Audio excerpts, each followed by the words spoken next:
John McMullen here on the Boardwalk Honda Hotline now. And it wasn't pretty, John, but what does it say about this team that they were able to beat a quality opponent shorthanded? Yeah, I mean, it says a lot. I think you're right. I think 26 penalties, it's never going to be pretty football combined for each team. But, you know, I've been mentioned on the show a lot that there was going to be some sloppiness early in the season, but it wasn't just going to be the Eagles. It was going to be everyone else as well, because it's sort of like the new preseason, the first 2 weeks of the regular season, when teams sort of ramp it up because they just don't play a lot of guys in the real preseason. So I think that has an effect on the game, and you saw a ton of sloppiness. But I think there's something to understanding and knowing how to win in this league because there's so many close games, and the Eagles are at that point. They understand how to close games, and they've been doing it for a long time now, and they did it again last night, and they deserve a lot of credit. I think it starts with the defensive line. They had Matt Ryan seeing ghosts. I mean, that's a former MVP quarterback, and he was awful. He was just terrible. And even when the pass rush wasn't there, he thought it was there. And that's because they had him spooked. And so you got to give those guys a ton of credit. Nobody played well on the offense, let's be honest, even the offensive line, until the fourth quarter. And then they dominated. So you have to give them credit for conditioning as well. You would think in that heat and humidity and a team coming from Atlanta, they would be used to it. Ironically, it was the Eagles who wore them down. And I think even more irony, if you think about the former coach and the reputation about the conditioning, this team seems to always be better conditioned than the opponents, and we never talk about that with Doug Peterson.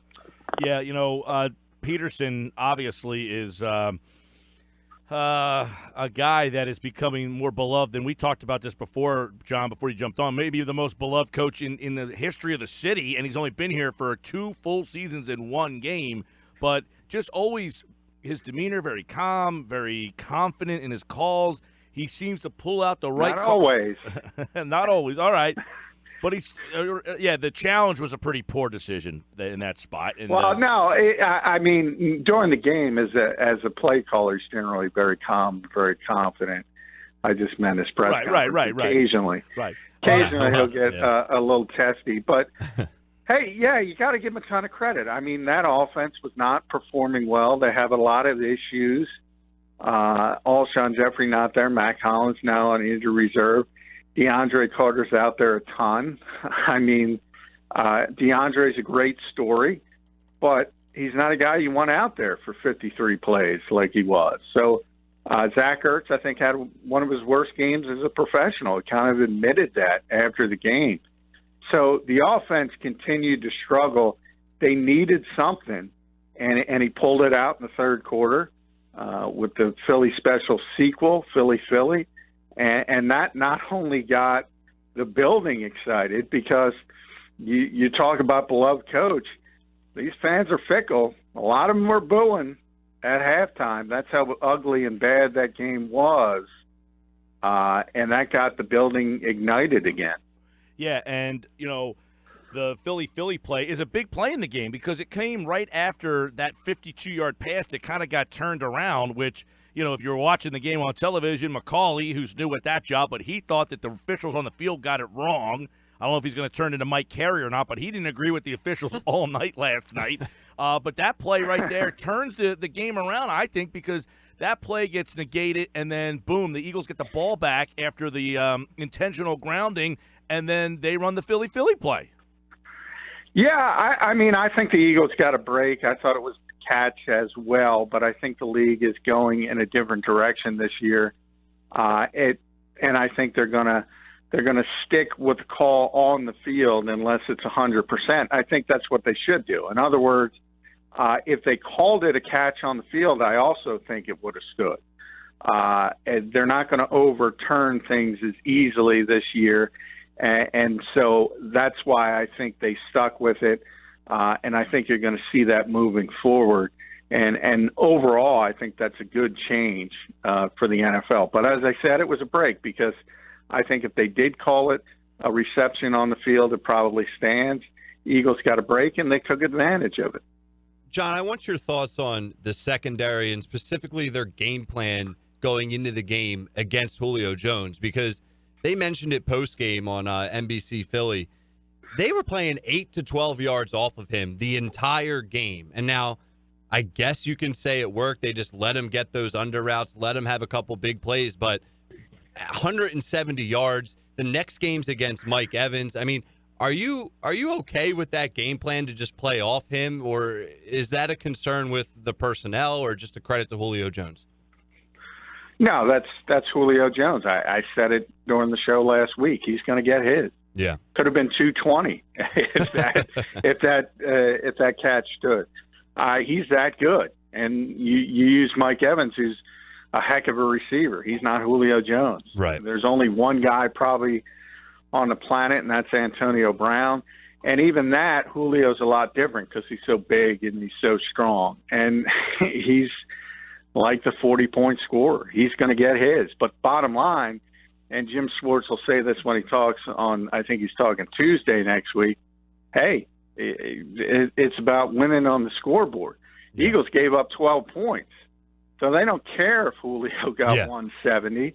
And that was the only really weapon the Falcons had. Nobody else did much. The other receivers were non-entities. And, hey, that guy's good. Yeah, I mean, the other team gets paid as well. He's an all-pro player. He's their best player. He's their Fletcher Cox, and he dominated. And that's what he usually does. Yeah, staying on the defensive side, John, I want you to talk about Jordan Hicks with me, because this is a guy coming off an Achilles tear. I mean, a massive injury. He played every single defensive snap. He absolutely filled up the stat sheet, 7 tackles, 1.5 sacks, a tackle for a loss, got to the quarterback twice, on quarterback hits, a pass deflection. I mean, talk about his performance last night and how important he is for this defense and this team moving forward. Oh, he's huge. I mean, the guy makes plays. We've talked about it a lot. When he's on the field, he makes plays, and his issues are staying on the field. That's it. When he's out there, he's going to help you, and you saw it. And he's been practicing, and he's fine, and he's 100%. So there was no real concern from a health standpoint if you think about when he was injured mid-season last year.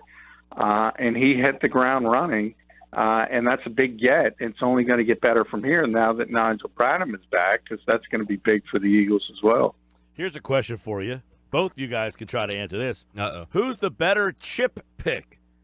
Aguilar, Ertz, Lane Johnson, or Hicks? This Chip Kelly knew what he was doing. Yeah, they had a lot of good draft picks. A lot of bad ones. I mean, hey, Lane Johnson, 4th pick in the draft. You got to hit on that one. And they did. If you're asking me, they're all great players. Pro Bowl tight end. Obviously, Zach did not play well yesterday. That's a very atypical. Jordan Hicks is a Pro Bowl level linebacker. But, yeah, if you're going to look at all those players you just mentioned, it's Lane Johnson. He's kind of a cut above. He's probably right there with Fletcher Cox. If you're going to rate the players on this team, Fletcher's number 1. Lane's going to be in the conversation for number 2. And remember, since Doug Peterson has been here, I'll do the math real quick. Remember that first year he was suspended for 10 games. The Eagles won 2-8. Yep. They were 5-1 with him. They were 16-3 last year. He missed 1 game, so 15-3. 1-0. They don't lose when Lane Johnson is on the field. John, take us inside the Philly play. It's been talked a lot about. You wrote about the anatomy of this play, but they pulled it out in a very interesting spot in a game that was, lifeless for a little bit there. And it really, we talked about the call getting reversed, and then the result of that was this Philly play. Then they ended up scoring the touchdown right after it. So kind of take us inside that play. Well, remember, if you go back to the Philly special and you understand where that came from, I mean, Doug Peterson is not shy about stealing things from other places. And that's what football is. That's what offensive football is. And Press Taylor was the one who found the Philly special play. The Chicago Bears ran it in a meaningless game.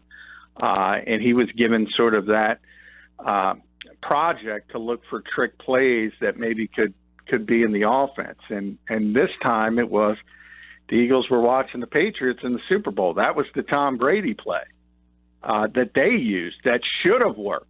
But Tom didn't catch the football. He's a better quarterback than Nick Foles, but he's not a better receiver than Nick Foles. So the Eagles pulled it out. They ran that play. And you hit the nail on the head, lifeless. That's what this team was, especially offensively, not defensively. They had nothing going on. And some of the issues were, Alshon Jeffrey's not out there. They had some issues at receiver. Zach wasn't playing well. They hadn't gotten the running game going. They needed some kind of lift. They needed to put some juice back in the building. And he called that play at the perfect time. It worked perfectly. It's only a 15-yard gain, but that was the longest gain to a receiver in the entire football game for the Eagles. 15 yards. Crazy. They did have an 18-yard hookup to Zach Ertz on that same drive before they scored, but that was it. I mean, they could not throw the football down the field at all because we talk about Nick Foles a lot. Are we going to get the hot Nick or the cool Nick? Well, you got the bad Nick. Well, what about the report that's coming out that essentially, I guess Alshon himself admitted that he's still a few weeks away from returning.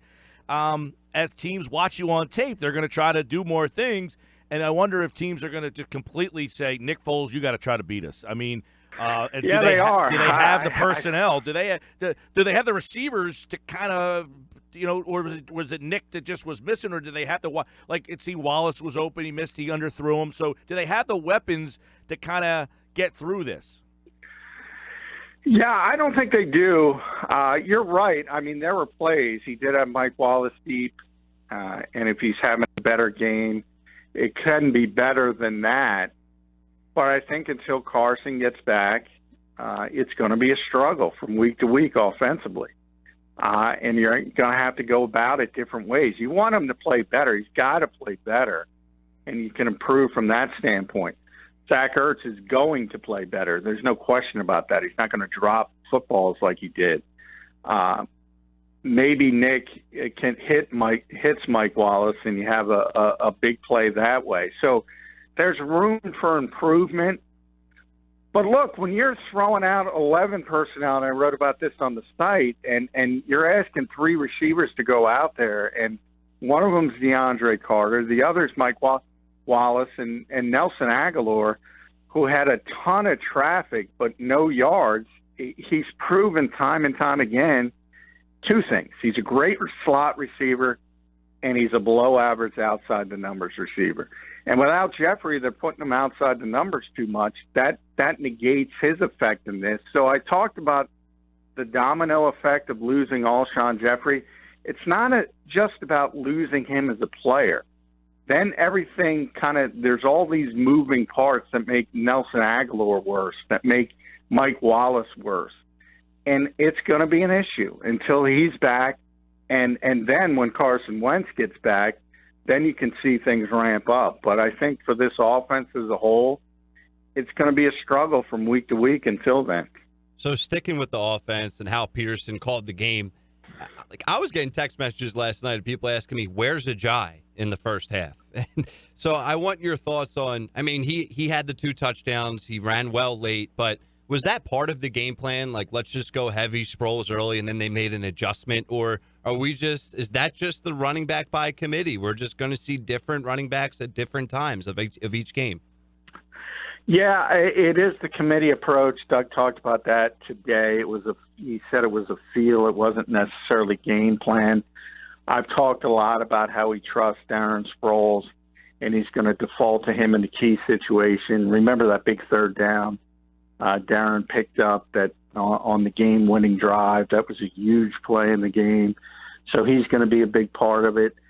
And last night it was partially about the foot injury Jay Ajayi was dealing with, partially about the heat and humidity, and partially about having him be a closer in the second half and being the guy, which is exactly how it happened. Remember, he ended up with 15 touches. We talked, I think, yesterday on the show, and I said he's going to get 15 to 20. Yeah. So he's right in that range, and he dominated in the second half when the offensive line started to open these holes, and it worked out perfectly. I don't know if it's going to go that way every week, but you have to be cautious with Ajayi for a number of reasons. His knees, the foot. Again, yesterday the humidity played into it early, but I don't think you're going to see him get 25, 30 carries. It's going to be more of a committee approach because Darren Sproles is going to be a big part of it. And I mean, quite frankly, I don't know if they need that kind of guy. And it looks like they're using Clement the same. I mean, fourth downs, late in games, when he's got the fresh legs and your defense is worn down, boom, we're going to hit you with a different guy. Yeah, I mean, he believes in that whole thing. Since he's been here, his first year was Ryan Matthews and Sproles, and second year Blunt was here, and then they bring in Ajayi and Clement. And Sproles gets injured. Now it's going to be Sproles and Ajayi and Clement. But he said time and time again, Jay's going to be the guy. He's going to be the one that gets the most touches. And it worked out that way last night. It didn't start that way, but it ended that way. And if you go back to the old great Sixers teams and maybe one of the best six men in history, Bobby Jones, and people would always say it's not about who starts, it's about who finishes. That's more important. And Jay Ajayi was finishing, and obviously with the 2 touchdowns, the 2-point conversion, although that probably should have been overturned as well, but he had a big impact on that game. Hey, first off, the Jeffrey, it looks like he has admitted, as I mentioned, that he's going to miss a little bit more time. But Wentz, give us last night, Doug was kind of cordial about it, at least. Hey, thanks for asking, guys. I did see that report, but thanks for asking. But we discussed this a little bit yesterday, but in that building last night, is it more of a feeling that they are going to be holding him out, at least another couple of weeks? Like, do you anticipate seeing him play in their next game against the Colts? Well, no, I mean against Tampa. Sorry. Yeah, he's definitely not going to play in Tampa. Last night, Doug went all. And is that because they don't think they need him against Tampa, or because he's not going to be ready? Who you're talking, Carson or Alshon? Neither's going to be ready. Neither's going to play against Tampa. Again, with it's become murkier with Carson Wentz because I've talked about the timetable a lot. 9 months will pass this upcoming Thursday. That will be the official 9-month mark, and obviously the game against Tampa is on Sunday, so he will cross that barrier. And the Eagles don't want to play him yet. They claim there's been no setback, certainly by the evidence that Carson has not missed a practice. I believe that part of it, because if there was a setback, they wouldn't have him on the field working. So to me, they're erring on the side of caution. And, hey, I've talked to a lot of independent surgeons, 3 different ones who do this kind of surgery with athletes, and they've all said the same thing. There's not really a huge difference between 9 months and 12 months when it comes to the healing process. What changes is the statistics of re-injuring. It dips dramatically at the 12-month period. So all I can think is the Eagles want to get as close to that as possible. They don't want to get to 12 months, though. So from that standpoint, it doesn't make a lot of sense to me. In other words, I don't know if you're going to see a lot more healing from Carson Wentz week 2 versus week 6, say, or week 7. So to me, I don't know. the original plan was he's going to play when he was cleared. And that's evidently, I think they've shifted from that. I really do. And now it's more cautious and kind of hoping, you know what, if we can win football games with Nick Foles, and I think they looked at the schedule and said, hey, if you beat Atlanta at home, all of a sudden you got Tampa. It's not a great team. It's on the road. It's difficult to win on the road in this league. Indianapolis is not a great team. Yeah. All of a sudden you're 3-0. Well, going into Tennessee. We have Dr. McMullen, who worked. He was a a physician with the Patriots, and he had mentioned, as you talk to many, the quicker he gets back, the faster the chance for re-injury. So I guess it makes sense for them to say, if we don't need him back this early, let's not use him. Yeah, and I think that's the way they're thinking. Right, and because he mentioned he was there right after Brady had the ACL, and then that Brady was not the same guy that first year back. I mean, that was evident, right? And that's what everyone says. At the 9-month period, you're not who you were before, but you can play. Yes. And I think I've kind of made that clear. It's not going to be the Carson Wentz of December 9th of last year who was the MVP of this league. He was going to have his mobility a little bit curtailed. He was going to have to wear the knee brace. He was going to have to be more of a pocket quarterback. And I've talked about that a lot. Maybe that's helpful for him because he starts to understand he needs to protect himself a little bit better. So you could spin it in a positive fashion that way. But, yeah, every doctor will tell you you're not going to be 100% probably till 12 months. But, again. Right. And I think that's isn't that what what's the guy on Twitter? Dr. David Chow. Right. And he wrote the article saying that basically that Peterson's he's contradicting himself. He'll never be 100%. So if he's saying we're waiting till he's 100%, that will never happen this year. Exactly. Yeah. And, well, I mean, people will argue 12 months would be December 10th. That would be 12 months. And in his article, he said Deshaun Watson is not 100% and will not be 100%, correct. Yet he is playing. Yet he is playing. And that's where that sort of, depending if it's an ACL, Carson's was an ACL and an LCL, so it takes a little bit longer. And that's where you have the 9 months. An ACL now is 6 to 7 months where you can get out there and play, but you're not 100%. Yeah. Everybody knew that coming in. And the original Eagles spin was that, again, when he's cleared, he's going to play. They were going to play him at that 9-month period, which will be here on Thursday. It's now not the case. And I don't see a huge difference between week 2 and week 6 or even week 7, week 8. Pick whatever week you want. I don't think there's going to be much difference in Carson Wentz unless you want to wait the full 12 months. And I don't think the Eagles are going to wait the full 12 months because Carson's going to be pushing. There's that part of it as well. He's a very competitive guy. He wants to be on the field. Yeah. He's not going to be happy sitting till December. But then you're backing yourself into a corner if this team's 4-1, 5-1. Exactly. And that's what I was saying before. If you look at the schedule, again, you never say anything's easy in this league. This is not college football. These are not gimmies. But the Eagles are supposed to beat the Tampa Bay Buccaneers. They're supposed to beat the Indianapolis Colts.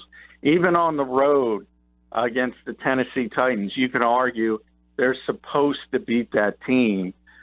What if you're 4-0? And even if Nick is not playing well, obviously he didn't play well in week 1, how do you bench a guy who's 4-0? I think that creates another problem.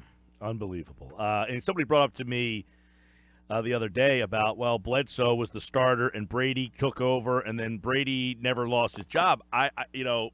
Bledsoe was not Wentz. I mean, he was not the potential MVP of the league, even though he was a high-profile quarterback. He was kind of on his way out. This guy's just on his way in. Well, what is he trying to say, that Nick Foles is going to beat out Carson Wentz? I think if there's one thing we can all agree on, that's never going to happen. So, I mean, if the Eagles are successful with Nick Foles, it's because Jim Schwartz's defense is playing lights out like they did last night, anybody who saw that game, hey, Nick was not good. No. I mean, it was not pretty. And, hey, Carson Wentz is top 5 quarterback in this league. There's no comparison between those two players. The talk, though, and you know, when Dr. James Bradley, who was the doctor that performed the surgery on Carson Wentz, talked to John Clark, he used that language. Be cautious. Be very cautious. It's about the next 12 to 15 years, not about this season. And then you saw the Ian Rappaport report, same language. It's about the next 15 years. So it seems to me this is sort of coming from inside the NovaCare complex, and they've shifted, and I wrote about that last week, sort of a sea change in this whole thing. They've shifted from this mentality of he's playing when he's cleared to let's be cautious about this because he's so important. Mac at J. McMullen. Great stuff. Check out Eagles coverage from last night's win at 97.3 ESPN.com. Have a little mini bye week here as they get ready to take on the Tampa Buccaneers, who will be without Jameson. We'll have all coverage starting Monday right here on the Boardwalk Honda Hotline. John McMullen, 97 ESPN.com. John. Hey, thank you, guys.